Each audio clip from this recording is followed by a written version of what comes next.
алақанға қарап бауыр ауруларының анықтау жолын айтты.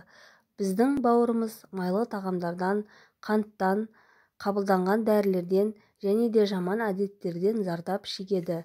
Бірақ бауыр ауырса да белгі бермейтін ағза. Аурулардың белгісі тек соңғы сатысында ғана анықталады. Бауыр біздің ағзадағы ең үлкен мүшелердің бірі. Оны дененің негізгі сүзгісі деп бекер айтпайды. Бауыр қанды қалдықтардан тазартады. Ең жиі кездесетін және аса қауіпті аурулардың бірі бауыр циррозы. Бұл қайтымсыз прогрессивті зақымдану. Әдетте цирроз созылмалы токсикалық инфекциялар немесе зат алмасу бұзылыстары кезінде пайда болады. Бастапқы кезеңде оны консервативті түрде емдейді. Дәрігерлер бауырдағы өзгерістерді бәсеңдетуге тырысады, ал дамыған жағдайларда трансплантация жасалады.